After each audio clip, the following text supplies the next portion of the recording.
Hoy tenemos la lectura de la evaluación en filosofía, aspectos didácticos y políticos.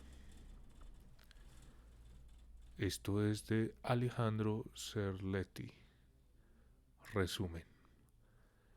Toda educación institucionalizada reafirma una concepción de Estado y el lugar que corresponde o puede corresponder a cada uno de los miembros de una sociedad.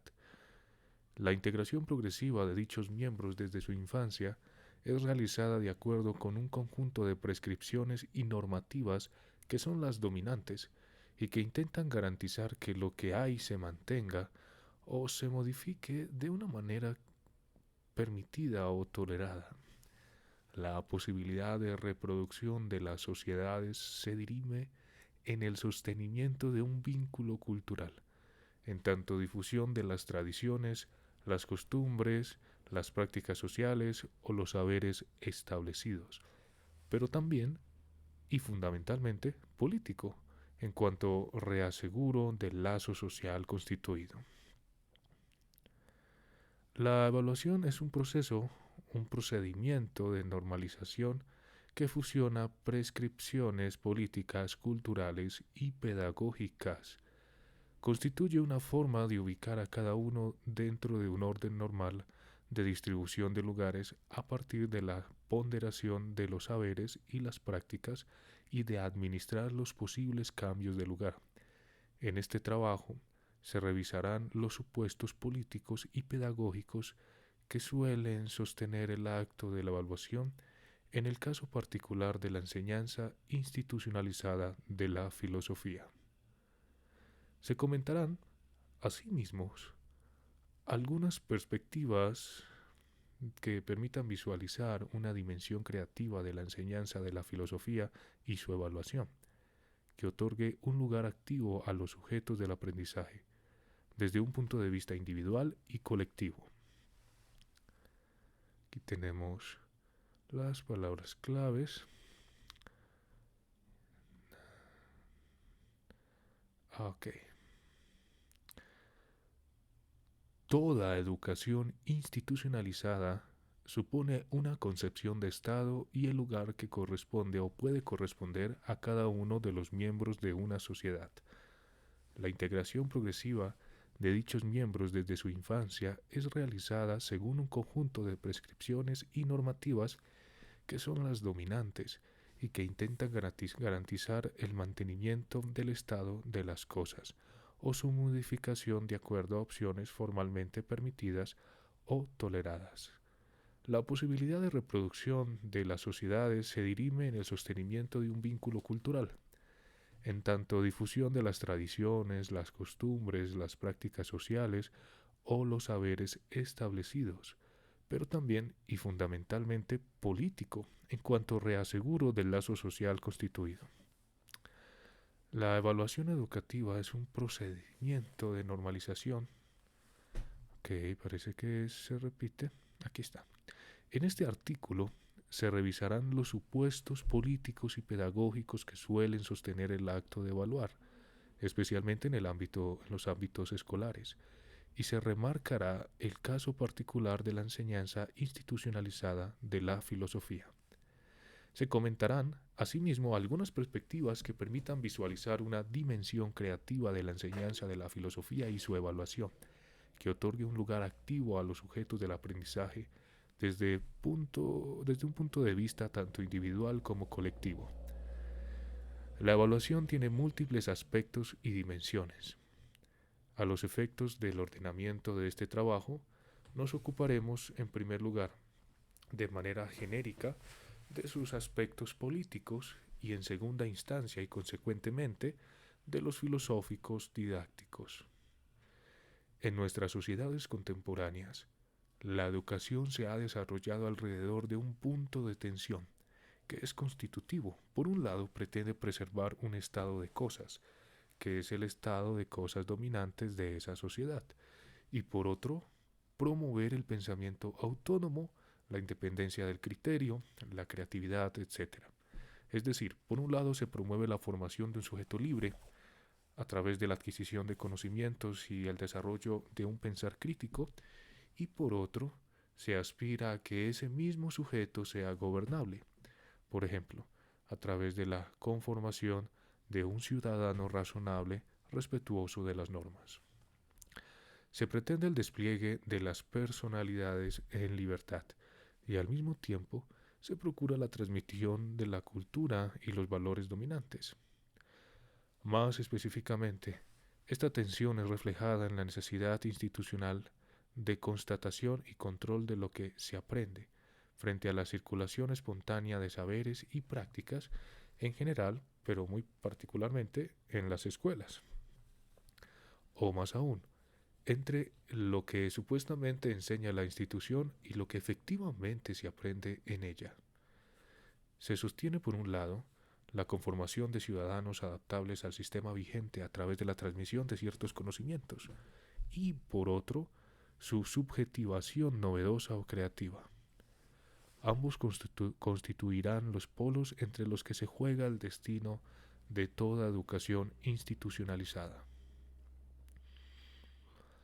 Tradicionalmente, esta contraposición ha tratado de no verse como tal, ya que se ha considerado que la socialización y la subjetivación son, en última instancia, identificables, es decir, que habría una continuidad inexorable entre ellas. En este sentido, la escuela era concebida como una institución que transformaba los valores de una sociedad en normas o principios universales, los cuales establecían supuestamente las condiciones para la emergencia de personalidades libres. La educación aseguraba entonces, simultáneamente, la integración de la sociedad y la promoción del individuo. La transmisión del saber liberaba en el mismo movimiento en que formaba ciudadanos criteriosos. Como se sabe, esta concepción de la función de la educación ha sido objetada desde diversas posiciones, en especial a partir de los años 70, cuando se puso en el centro de la atención política sobre la educación la cuestión de las condiciones de producción y reproducción de la sociedad capitalista.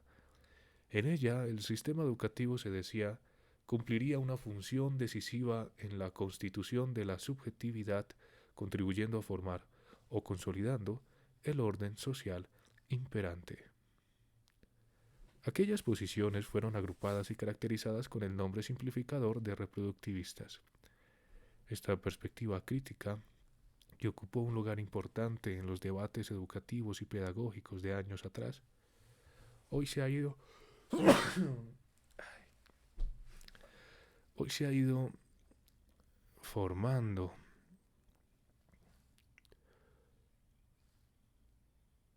un lugar importante. A ver. Hoy se ha ido transformando y modificando sus focos de análisis.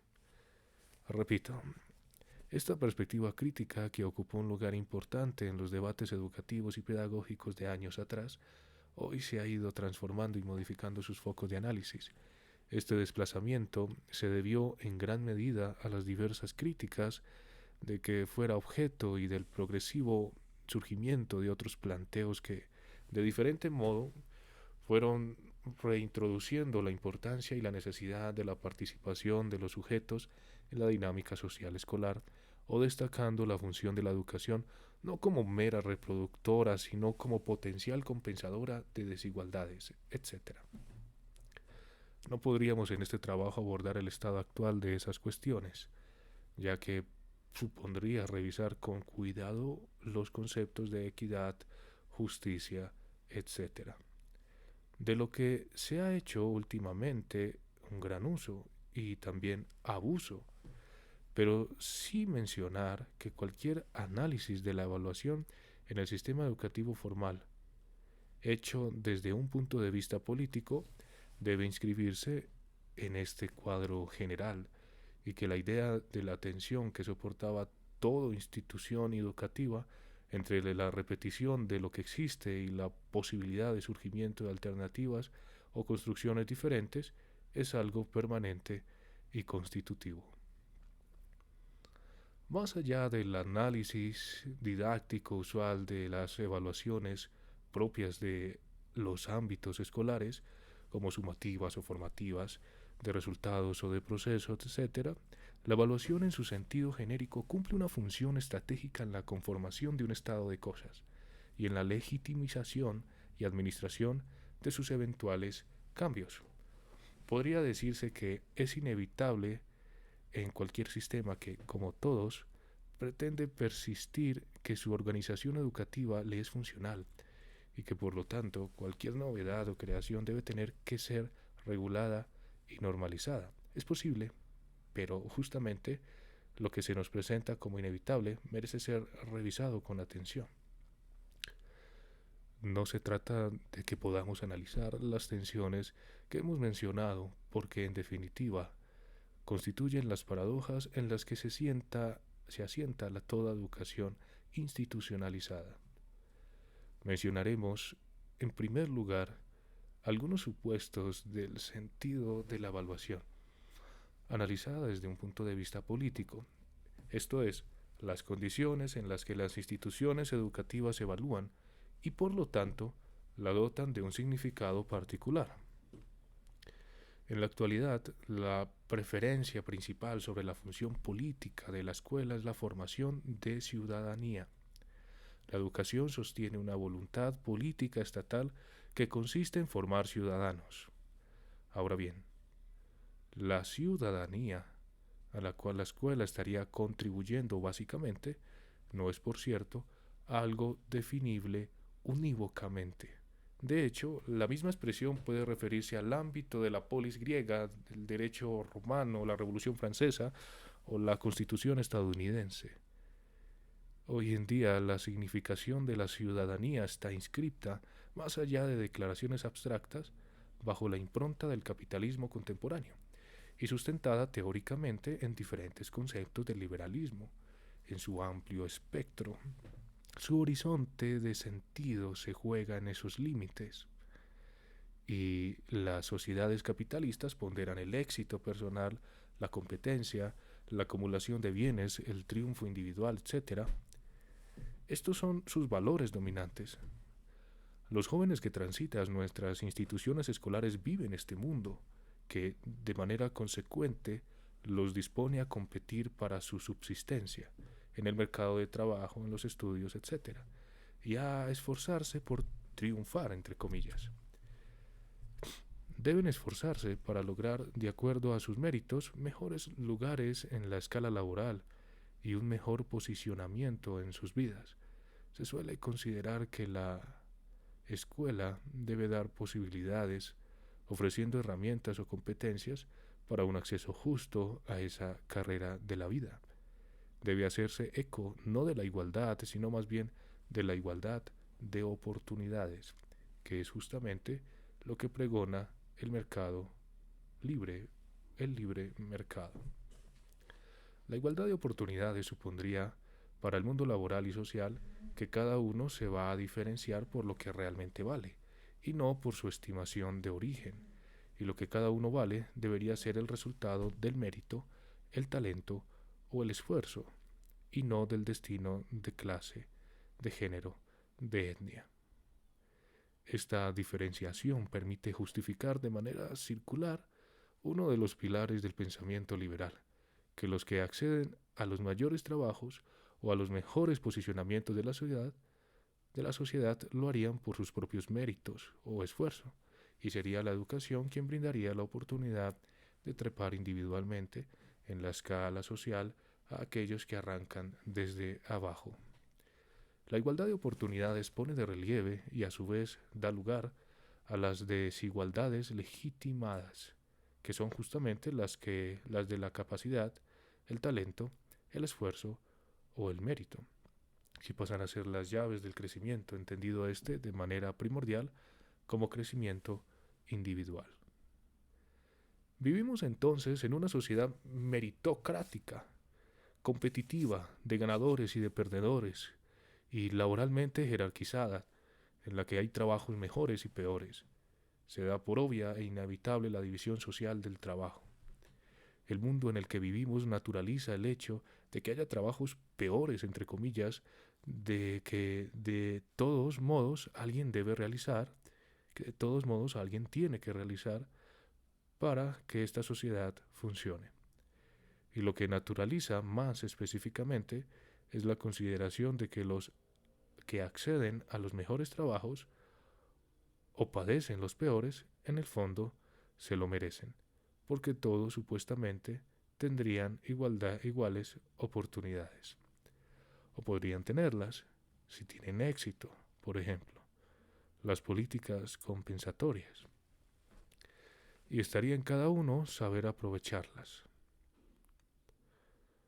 Se vuelca sobre la educación institucionalizada la responsabilidad de ser garante del acceso a las mismas oportunidades, dentro de una sociedad que discrimina. La escuela podría compensar, se cree, las injusticias que genera la propia sociedad de la que esa escuela forma parte, y poner a todos, más o menos, en el mismo punto de partida en la carrera de la vida. Podríamos preguntarnos, por cierto, si esta es la función política que deberíamos atribuirle a la escuela, ser la garantía justiciera del individualismo liberal. Se da por sentado que la escuela favorece o debería favorecer la movilidad social, pero si lo analizamos con cierto detenimiento, ¿la movilidad social de quién? Obviamente de los que están más abajo, que deberán demostrar que si son esforzados y hacen méritos, podrán subir individualmente algunos escalones de la escala social, pero tienen que probarlo. Tendrán que demostrar al sistema educativo en primer lugar que pueden llegar. Paradójicamente, ese llegar será, en muchos casos, llegar a ser empleados de un sector que no tiene que demostrarle nada a nadie. Los sectores privilegiados de la sociedad saben muy bien que el destino social de sus hijos no va a estar dado por cómo les vaya en la escuela. La idea de la movilidad social a través de la educación le es completamente ajena, ya que en este mundo de movilidades individuales, de abajos y de arribas, ellos son los que están justamente arriba.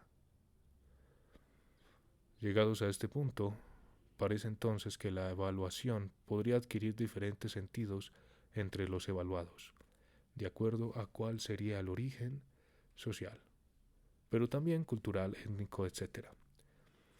Cuando algunos aprueban, prueban algo más que disponer de algunos saberes o competencias. Prueban que pueden ser merecedores de un reconocimiento institucional que les permita tal vez ascender socialmente.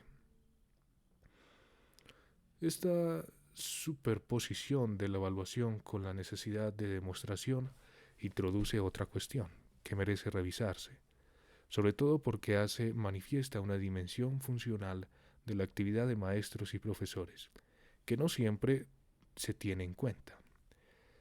Es la que los identifica, más que como transmisores, mediadores o facilitadores del acceso al conocimiento, como funcionarios del Estado que tienen como tarea testimoniar o dar fe de que tal persona cumplió con los requisitos formales que lo autorizan a ser acreditado en un nivel de conocimiento determinado.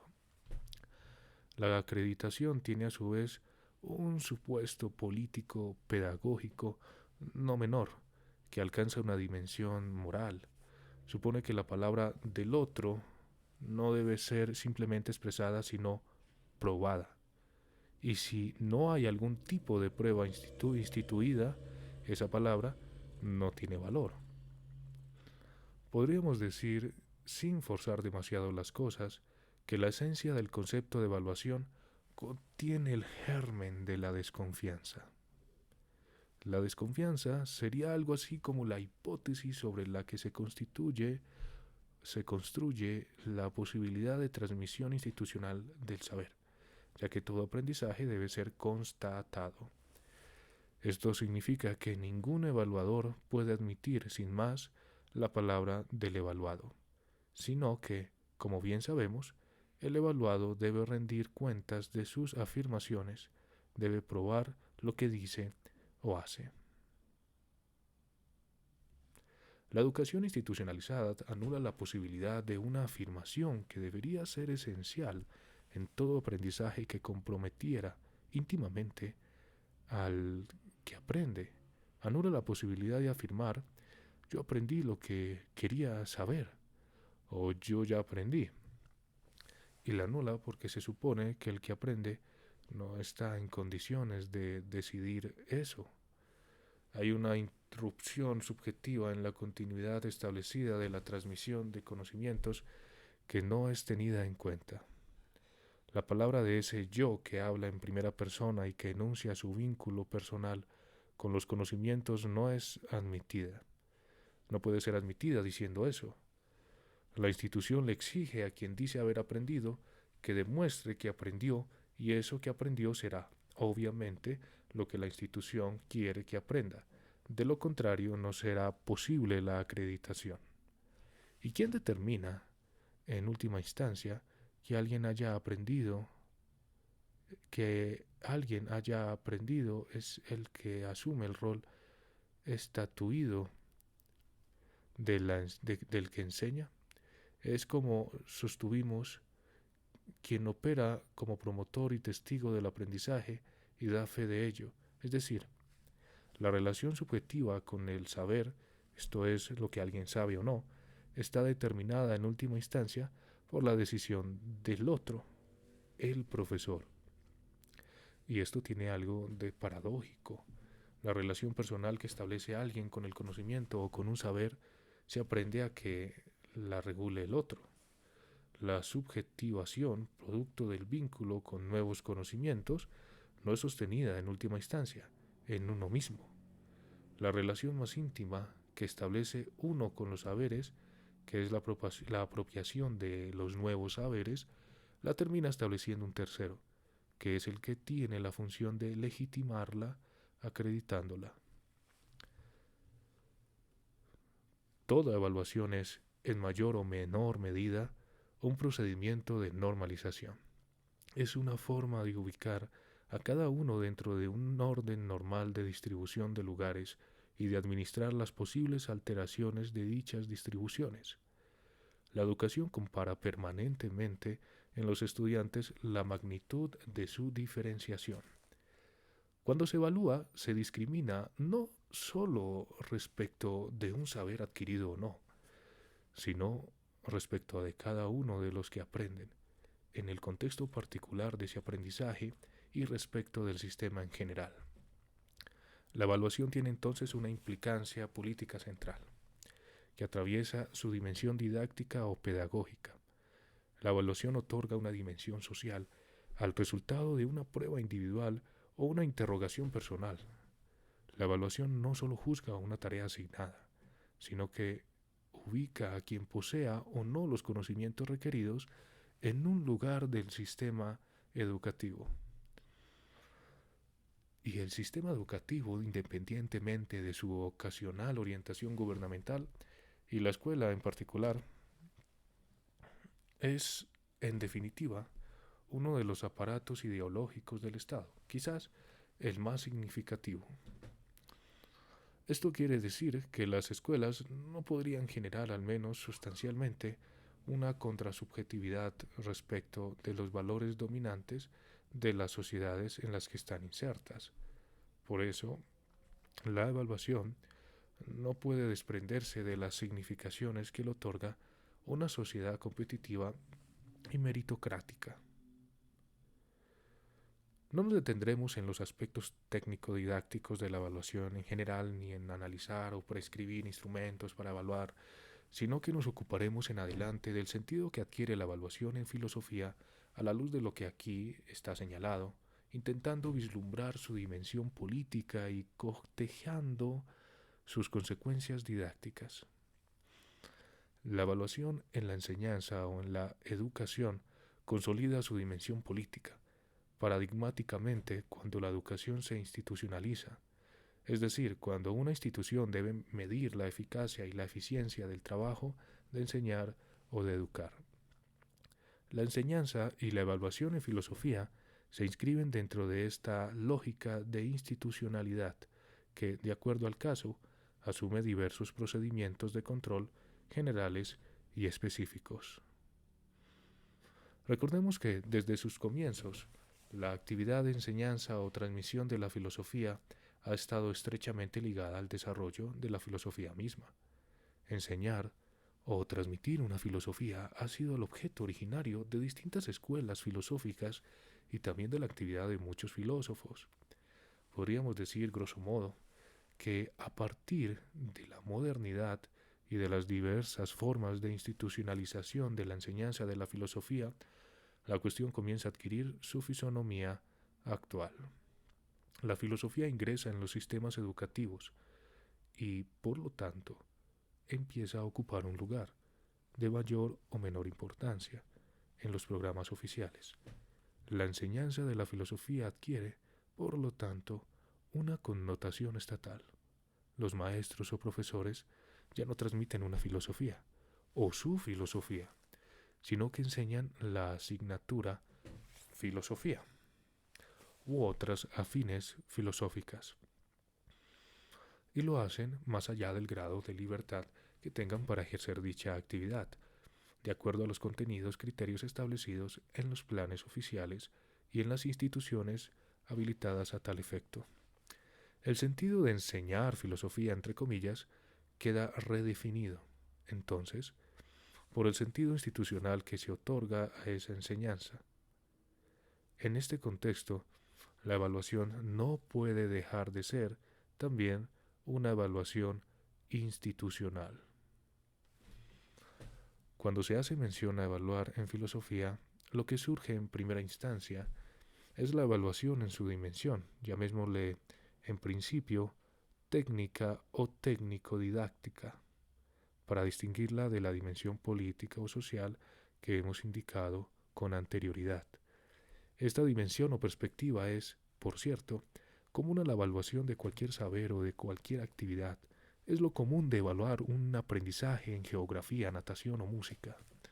De hecho, el rubro evaluación o evaluar es un ítem tradicional de la didáctica general. Esta dimensión técnica presupone que hay algo, un saber teórico o un saber hacer, que es recortable de otros saberes. O sea, es algo reconocible y factible de ser enseñado y por lo tanto evaluado. La evaluación técnica está construida sobre un supuesto pedagógico de lo que es enseñar, que es trivial y que podría expresarse de la siguiente manera. Hay alguien que domina un saber y alguien que no.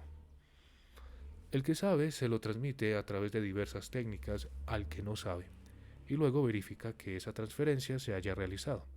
La atención didáctica se fija dominantemente en ese desarrollo. La evaluación se suele centrar en la mediación de la transferencia, tanto en el resultado final, si se aprendió lo que había que aprender, como del proceso, cómo se realizó esa transferencia. De hecho, en la mayoría de los ámbitos donde se enseña filosofía, por acaso ejemplar las universidades, esta trivialidad se expresa de una manera bastante ingenua. Cualquiera que domina un tema, por ejemplo, ciertos contenidos filosóficos, considera que está en condiciones de enseñarlo, porque de lo que se trataría básicamente es del dominio de esos contenidos. No se pone en discusión que en esa transmisión, es decir, en la forma de enseñar, en la selección de contenidos, en la concepción que se tenga de qué es filosofía y qué es filosofar, en lo que se quiere que el alumno aprenda o en la forma de evaluar, haya supuestos no simplemente didácticos, sino sobre todo filosóficos. La dimensión técnica de la evaluación invisibiliza esta cuestión porque supone, o mejor, debe suponer, que hay algo identificable y evaluable, o algo común a cualquier enseñanza de la filosofía. La dimensión técnica de la evaluación, por lo tanto, es la misma que la dimensión técnica de la enseñanza. Es decir, se supone que hay algo que, bajo el nombre de la filosofía, es enseñable de la misma manera que cualquier otra disciplina o actividad. Si recortar algo bajo el nombre de la filosofía, y mucho más definirla, es ya un problema filosófico, la necesidad práctica de tener que enseñarla y por lo tanto evaluarla debe de alguna forma ocultar o diferir de este problema de origen. Aquello que bajo el nombre de filosofía será enseñado u ofrecido al aprendizaje debe operar como una decisión del docente y a su vez como un supuesto filosófico pedagógico. La pregunta, ¿qué es filosofía?, constituye un tema propio fundamental de la misma filosofía y no admite una respuesta única. Incluso cada corriente filosófica, cada filósofo, responde a ese interrogante desde su origen teórico, lo que muchas veces complica el diálogo con otras respuestas ofrecidas a la misma pregunta desde referentes diferentes. Podríamos estimar que más allá de que se la explicite o no, la concepción de filosofía que asuma un docente debería tener algún tipo de correlación con su enseñanza y con el significado de evaluación que adopte. No sería lo mismo suponer, por ejemplo, que la filosofía es el despliegue de su historia que una desnaturalización del presente. Tampoco es lo mismo estimar su actividad como una cuidadosa exégesis de las grandes obras, que una experiencia singular del pensamiento, que constituya una ayuda para vivir o sea una complicación inexorable de la existencia, que fundamente la vida ciudadana o encarne una crítica radical del orden establecido, etc. La manera habitual de ocultar este inconveniente tiene su apoyo en las mismas dimensiones técnicas que fue mencionada, que requiere urgencia institucional para el funcionamiento normal de la enseñanza de la filosofía. En la actividad cotidiana de la enseñanza, de enseñar filosofía, es necesario desproblematizar la enseñabilidad del objeto enseñable, la filosofía, para poder enseñarlo, ya que si lo que se va a evaluar es problemático, es decir, susceptible de interpretaciones divergentes en última instancia, ¿qué se estaría evaluando? Evidentemente, se evalúa un recorte y una concepción de la filosofía y del filosofar que es, en última instancia, el que asumió el profesor. Y lo que complejiza más aún la cuestión es que muchas veces eso que supuestamente decidió el profesor lo hizo acríticamente. Lo decidieron en realidad otros por él. Lo decidieron quienes en principio definieron los programas oficiales, pero también quienes le enseñaron filosofía. Porque cuando le enseñaron filosofía, le enseñaron también una forma de transmitirla, un sentido de la transmisión y un significado de la filosofía, aunque quizás nunca lo hayan hecho de manera explícita.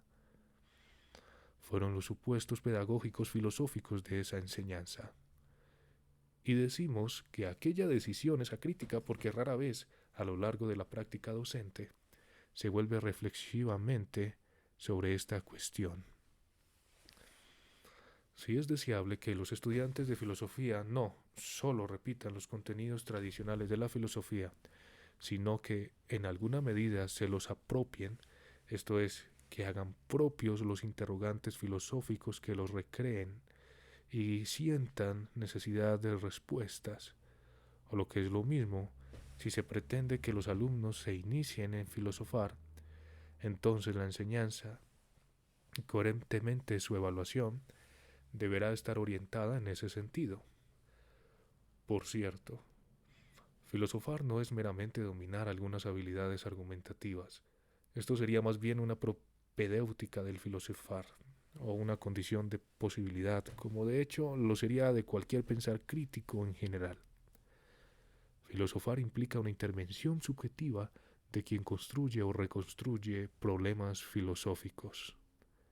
Ahora bien, En el enseñar y aprender filosófico sería factible identificar dos instancias que se entrelazan.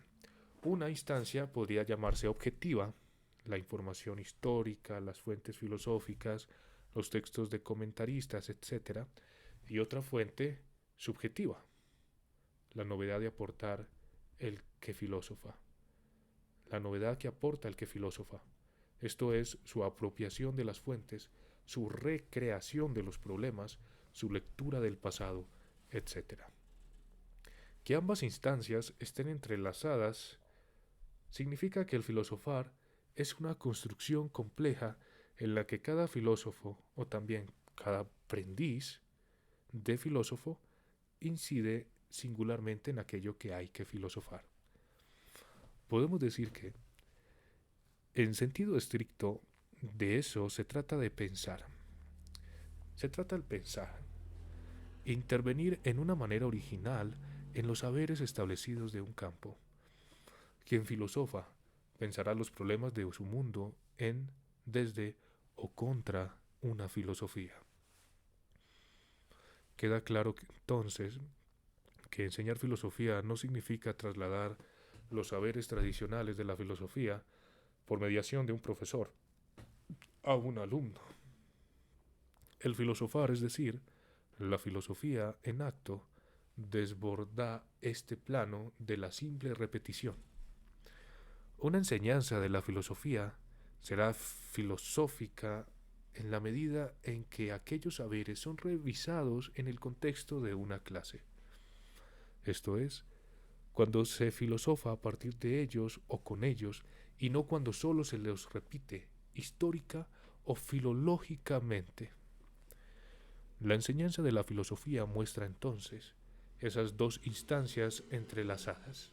La instancia objetiva, la repetición, y la subjetiva, la creación.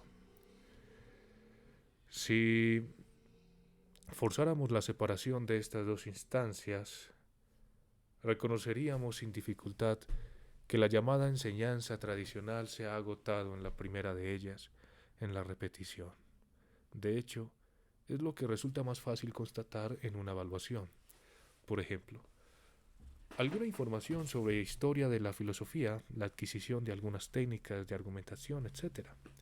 El desafío de todo docente, y muy en especial de quien enseña filosofía, es lograr que en sus clases, más allá de transmitirse información, se produzca un cambio subjetivo, fundamentalmente de sus alumnos, pero también de él mismo. Si el aula es un espacio compartido de pensamiento y hay en ella diálogos filosóficos, la dimensión creativa involucra a quienes aprenden tanto como a quienes enseñan. En otros términos, el profesor debe crear las condiciones para que los estudiantes propia, puedan hacer propia una forma de interrogar y una voluntad de saber. Pero, ¿qué se podría transmitir cuando se enseña filosofía y qué no? Hay una dimensión del aprendizaje filosófico que excede al profesor, que es personal, propia del que aprende. Cada uno se verá interpelado por algunas preguntas más que por otras, por lo que sentirá la necesidad de responder y responderse a aquellas que lo afectan más vivamente. Podríamos decir sintéticamente que si alguien se formula interrogantes filosóficos e intenta resolverlos, junto a un profesor, junto a los textos filosóficos o sus compañeros de estudio, ha comenzado a dar los primeros pasos en la filosofía. Esto implica, esto significa pensar y sobre todo pensarse en un mundo, lo que implica una participación personal muy activa en el propio proceso de aprendizaje. De acuerdo con la dimensión técnica de la evaluación, lo más sencillo de evaluar sería básicamente la instancia objetiva, porque implica aspectos reconocibles de repetición. La instancia subjetiva, la creación, rompe la imagen especular de lo enseñado con lo aprendido, de quien enseña o quien aprende, con quien aprende. Agrega una novedad a la secuencia de transmisión controlada. Esa aparición de algo diferente La irrupción subjetiva pone de manifiesto la dificultad de encontrar el lugar autoafirmado de quien aprende. Repito, esa aparición de algo diferente, la irrupción subjetiva, pone de manifiesto la dificultad de encontrar el lugar autoafirmado de quien aprende. U ocupa ese rol en el mapa institucional de distribución de lugares. Como indicamos, la educación institucionalizada anula la posibilidad de una afirmación que debería ser esencial en todo aprendizaje. La enunciación, yo aprendí lo que quería saber, o yo aprendí, está inhibida, porque en un contexto institucionalizado de enseñanza alteraría el orden fundante de los roles. Por cierto, la posibilidad de dicha afirmación está anulada porque se supone que el que aprende no está en condiciones de decidir eso. Y esto lleva, como también indicamos, a entrever que la esencia del concepto de evaluación contiene la idea de la desconfianza, que la relación subjetiva con el saber, esto es, lo que alguien sabe o no, está determinado por la decisión de otro, el profesor, y a través de él, la institución y el sistema educativo. En el caso de la filosofía, esto sería particularmente extraño porque la filosofía, en sentido estricto, no es un saber, sino una relación con el saber, una relación amorosa o deseante, como la etimología lo indica. Y esa relación íntima o subjetiva con el saber, la evaluación la objetiva. Es decir, no solo objetiva el resultado de un aprendizaje, sino que configura la subjetividad del aprendiz, porque objetiva un vínculo personal con el saber. En la evaluación, que corresponde a la educación formal, siempre es otro el que decide, en última instancia, cuando alguien aprendió. Implica la presencia de lo institucional en la enseñanza, el momento en que el profesor actúa no como filósofo ni como maestro, sino como un auténtico funcionario del Estado. Es el quien debe dar testimonio, debe acreditar que sus alumnos alcanzaron los mínimos que el Estado exige para pasar a una etapa posterior en el aprendizaje. Como indicamos con anterioridad, esto es equivalente a dar fe de que ese alumno aprendió lo que el profesor y la institución le enseñaron. En el caso de la filosofía, la cuestión es compleja porque, como hemos sostenido, en el deseo de filosofar o en la irrupción de un pensar, se juega la originalidad de cada uno. Es decir, solo quien comienza a filosofar, por modesto que sea ese filosofar, estaría en condiciones de afirmar que aprendió a filosofar, porque ese vínculo con el saber es singular e irreductible.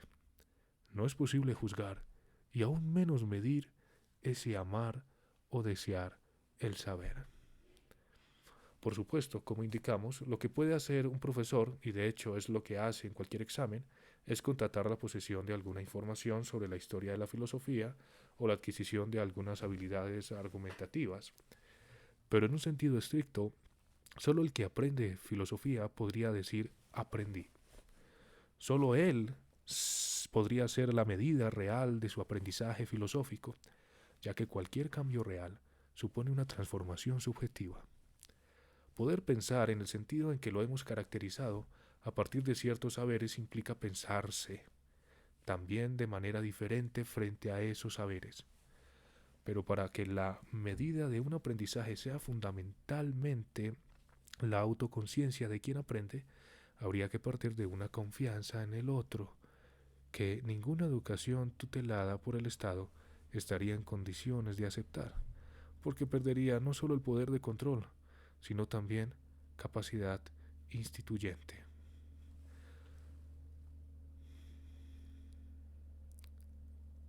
Como señala Rancière, si se dice así, maestro es quien mantiene al que busca en su rumbo.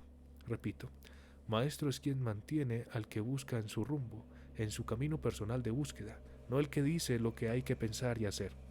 El que filósofa pone en juego algo propio, un matiz de originalidad que excede lo que cualquier profesor puede planificar. La presente reflexión trata de desplazar al profesor de la función usual de controlar y garantizar la reproducción de lo mismo, que está construida fundamentalmente sobre la afirmación de la ignorancia del otro. Por el contrario, se aprende que el lugar de partida en toda enseñanza filosófica sea lo que el otro sabe o piensa. El límite de toda estrategia didáctica es el surgimiento del pensamiento del otro. Por eso, enseñar, aprender filosofía o filosofar es una tarea compartida. Si a un profesor no le importa el pensar de sus alumnos, lo que hace es ejercitar un monólogo del que ellos están excluidos. El pensar de otros es la irrupción aleatoria de lo diferente y constituye el desafío filosófico del profesor filósofo, y no solo un desafío didáctico. Nunca un alumno es tabula rasa. Siempre hay algo, ciertos saberes, ciertas prácticas, que se reacomoda a partir de la irrupción de lo nuevo.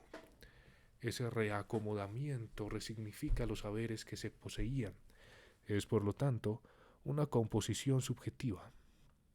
Cuando esto se da, podemos decir, en un sentido estricto, que alguien ha pensado. Enseñar filosofía es dar un lugar al pensamiento del otro. No tiene sentido transmitir datos filosóficos, esto es información extraída de la historia, como si fueran piezas de una casa de antigüedades con la cual los jóvenes no tendrían relación alguna. No tiene sentido intentar traspasarlos y vivificarlos en la pregunta de los alumnos, en el preguntar a los alumnos. La lógica del anticuario filosófico, que atesora joyas para ofrecerlas a algunos pocos privilegiados, enmudece el filosofar y mutila su dimensión pública. La filosofía no es una cuestión privada, ella se construye en el diálogo. Enseñar significa sacar la filosofía del mundo privado y exclusivo de unos pocos para ponerla a los ojos de todos. En la construcción de la colectiva, perdón, en la construcción colectiva de un espacio público. Por cierto, en última instancia, cada uno elegirá si filosofa o no, pero debe saber que puede hacerlo, que no es un misterio insondable que atesoran solo algunos. Y en esto, el profesor tiene una tarea fundamental en estimular la voluntad. Los descriptos son, quizás, algunos de los puntos más delicados de la enseñanza de la filosofía, llevada adelante en instituciones educativas. Las propias características de las escuelas, en cuanto a localizaciones del Estado sometidas a una estructura de control, hacen que los profesores deban cumplir simultáneamente la doble tarea de maestros y funcionarios del Estado. Por un lado, abren el mundo del saber y por el otro acreditan los saberes. Intentan despertar la pasión por conocer y al mismo tiempo certifican ciertos conocimientos adquiridos por el alumno.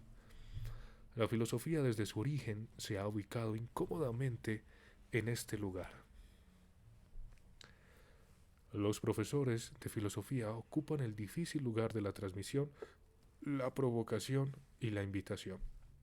Transmiten saberes, pero provocando el pensamiento e invitando a pensar. Difunden ciertos conocimientos, pero promueven su apropiación personal. Intentan mostrar en definitiva que sobre toda repetición es imprescindible que el filósofo sobrevuele el terreno de los saberes aceptados, fijando la mirada aguda en cada uno de ellos para interrogarlos o interrogarse. Descubrir los supuestos políticos y filosóficos que tiene la evaluación en contextos escolares y emparentarlos con su dimensión didáctica permite abordar las cuestiones desde un lugar diferente al habitual. El mundo de hoy habla un lenguaje que es en gran medida ajeno a la filosofía. La institucionalización de la filosofía se halla inmersa en este mundo, que otorga un lugar de a la educación, pero lo resignifica de acuerdo a sus valores dominantes. El pensamiento filosófico organiza, sobre todas las cosas, un tiempo que es el de su despliegue inmanente. Hay una temporalidad del filosofar y del aprender filosofía, que no es necesariamente la de los requerimientos institucionales de encuadre en un materia, en una materia de unas pocas horas semanales. El tiempo institucional es un tiempo único, externo, que implica establecer las pautas para que la inversión que implica el trabajo docente sea eficiente. Esto impacta sobre el significado de la evaluación, ya que la institución imprime no solamente una obligación de contenidos, sino también un tiempo de aprendizaje. En esta homogeneización temporal, en esta sobreimposición estructural que lleva adelante toda educación institucionalizada, se juega algo más que la simple formalización de un aprendizaje. Se plantea la incorporación de cada uno, individual y colectiva, al mundo en el que la institución está inscripta y al cual pretende integrar a sus alumnos, ya que esa es la voluntad política de toda institución educativa regulada por el Estado.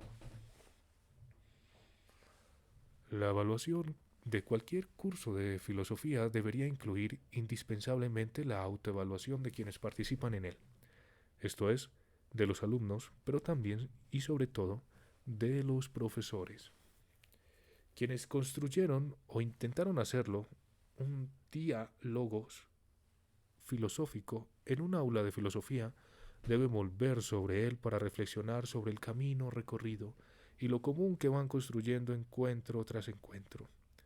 Quizás podamos llamar a esto una evaluación filosófica y no una mera evaluación técnica de aprendizajes filosóficos. Tal vez el destino de todo curso filosófico sea transformarse en un taller de pensamiento, en un espacio de reflexión compartida, y en ese contexto quizás la evaluación vaya adquiriendo un significado diferente, de acuerdo a las necesidades de cada grupo.